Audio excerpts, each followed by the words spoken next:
Hello guys, in this video I'm going to show you how to pay with Binance using Revolut.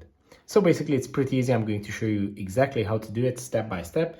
Just open up your Revolut account and go to the home page. On the home page, go to the top right corner where you can open up your cards menu. These are all your cards. It's going to show you all the available cards. Just choose whichever you would like to change for Binance payments. Go to settings. In the settings menu, go to the first option, which is spend from.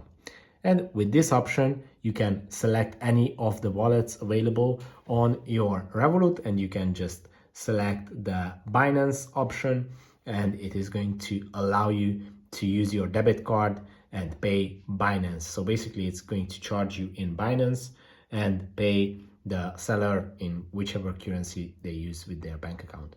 If this video was helpful for you, please consider sending a super thanks donation.